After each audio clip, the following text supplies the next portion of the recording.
সাকিব খান তো একমাত্র ঈদ কেন্দ্রিক হয়ে গেছে এখন। এখন যদি এক সাকিব খানের ছবি দেন তারপরেও তো চলবো না। যারা পরিচালক তারা তো সব ক্যামেরা নির্ভরশীল পরিচালক, ডিরেক্টর না, তো কন্ট্রাক্টরের ভূমিকা পালন করেন। আর্টিস্টের চেয়ে ডিরেক্টরের সংখ্যা বেশি। তো আমাদের সামনে অনেক দুর্ভোগ আছে। অনুদান যেহেতু পাইছি, আমার লস হওয়ার কোনো সম্ভাবনা নাই। সারা বাংলাদেশে মাত্র 60টা সিনেমা হল চলে, আগে ছিল 1250 সিনেমা হল। পাবলিক যে কি চাই এটা আমি এখনো বুঝতে পারি নাই ভাই, আমার সাধ্যের বাইরে। এটা আরো সাকিব খান সৃষ্টি হচ্ছে না। এটা বর্তমান যারা নায়ক আছে তারা অনেকে অনেকটা বেয়াদব, কিন্তু সাকিব কিন্তু বেয়াদব না। দীর্ঘ 12 বছর পর পলি আবার সিনেমায় যোগদান করলো। পপিকে নিয়ে আমি সর্বশেষ ছবিটি আমি তৈরি করেছি। পলিকে নিয়ে 12 বছর পরে প্রথম আমাকে দিয়ে শুরু। এবং আমার এই সিনেমার যিনি নায়িকা প্রভা, তারও জীবনের প্রথম সিনেমা এইটা। আমি 78 লক্ষ টাকা খরচ করে বানাইয়া ফেরত পাইছিলাম 18 লক্ষ টাকা। বরঞ্চ ফাইজলামি নাটক বানাইলে, ফাইজলামি সিনেমা বানাইলে ওইটাই চলে ভালো। এখন দর্শকের তার বাড়ি বাড়ির থেকে খুঁজা না আমার পক্ষে সম্ভব না। এটা হলো যে আমার এই গল্পটা রবীন্দ্রনাথ ঠাকুরের দেনা পাওনা অবলম্বনে, 150 বছর আগের গল্প। তো আমি এই জন্য সেই ফ্লেভারটা আনার চেষ্টা করেছি। এবং আমার পুরো ছবিতেই ড্রেস আপ থেকে শুরু করে মেকআপ এবং স্থান কাল যতটুকু সম্ভব ধরে রাখার, 150 বছর আগেকার, সেটা ধরে রাখার চেষ্টা করছি। এবং এজন্যে আজকের এই আয়োজন।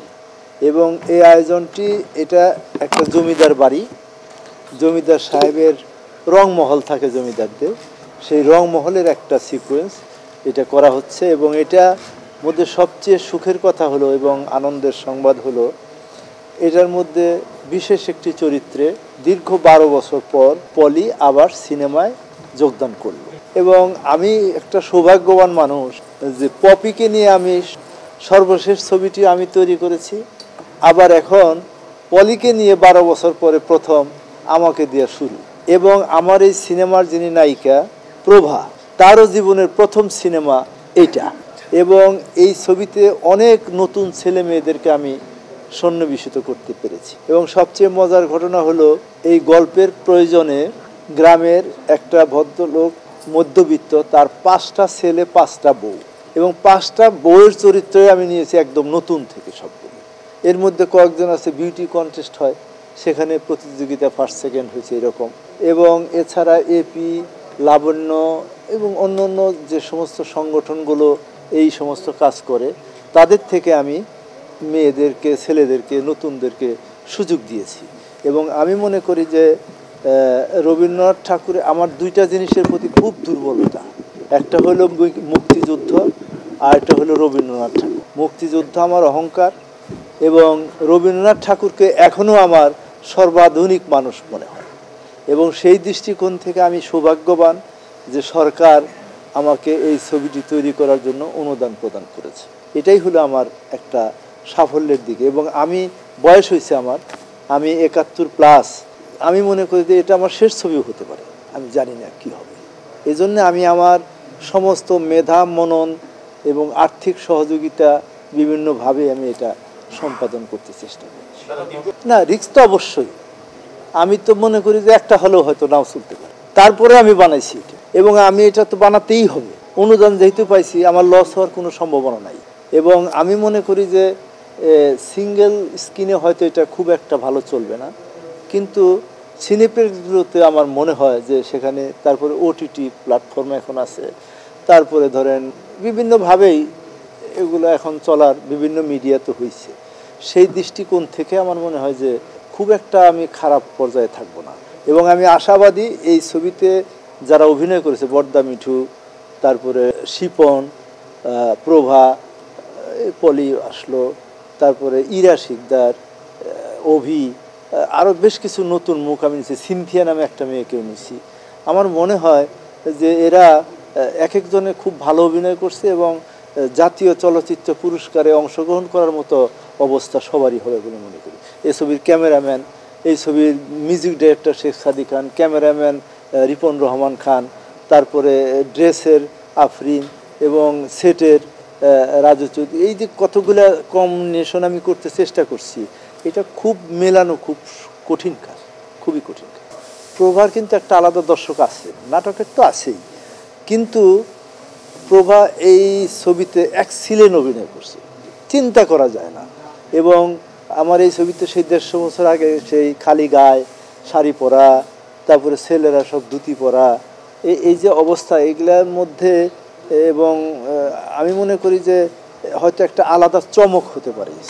কারণ প্রভারে তো নাটকে সবাই দেখছে, তাই না? কিন্তু সিনেমায় তো আর দেখে নাই। সেই দৃষ্টিকোণ থেকে হয়তো এটা একটা অন্যরকম ঘটনাও ঘটে যেতে পারে।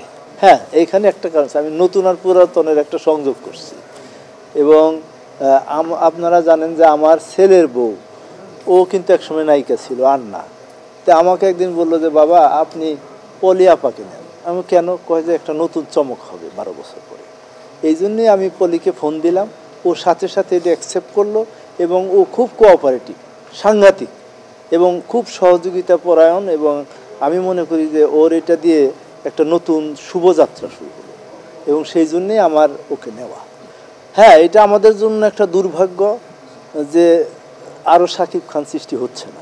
সাকিব তো একটা ভালো পর্যায়ে চলে গেছে, এবং সাকিবের একটা প্রশংসা না করলেই নয়, যেটা বর্তমান যারা নায়ক আছে তারা অনেকে অনেকটা বেয়াদ্দপ, কিন্তু সাকিব কিন্তু বেয়াদ্দপ না। এখনও সাকিব যদি দেখে দাঁড়াইয়া সাদেক ভাই ইসলাম আলাইকুম সিগারেটটা ফেলে দেয়, এবং ও এই যে আচার ব্যবহারটা এখনও কিন্তু এই গুণটার মধ্যে আছে।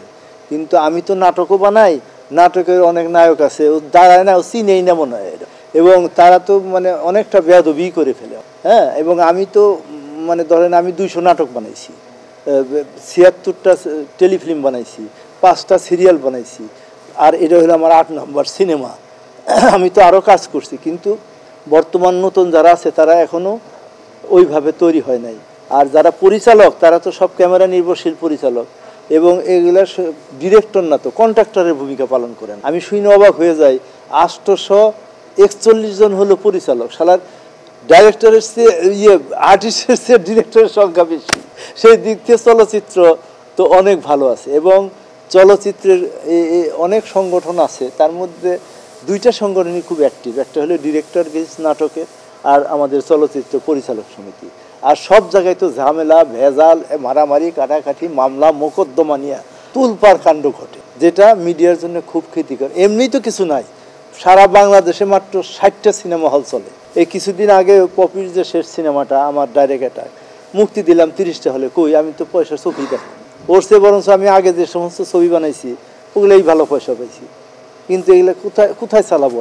আগে ছিল 1250 সিনেমা হল, এখন সেখানে সিনেমা হলের সংখ্যা হলো 60। গভর্নমেন্ট যদি প্রত্যেকটা উপজেলা একটা করে সিনেপ্লেক্স তৈরি না করে দেয়, তাহলে সিনেমা শিল্প দাঁড়ানোর কোনো সুযোগ নাই। এখানে কিন্তু অনেক ভালো আর্টিস্ট আছে, অনেক ভালো লেখক আছে, অনেক ভালো ক্যামেরাম্যান আছে, অনেক ভালো টেকনিশিয়ান আছে, কিন্তু আমরা তো সুযোগ পাচ্ছি না। বা আমি তো নাটক বানাই 2.5 লক্ষ টাকা খরচ করে, বেশি যে 1.5 লক্ষ, এইরকম হয়েছে।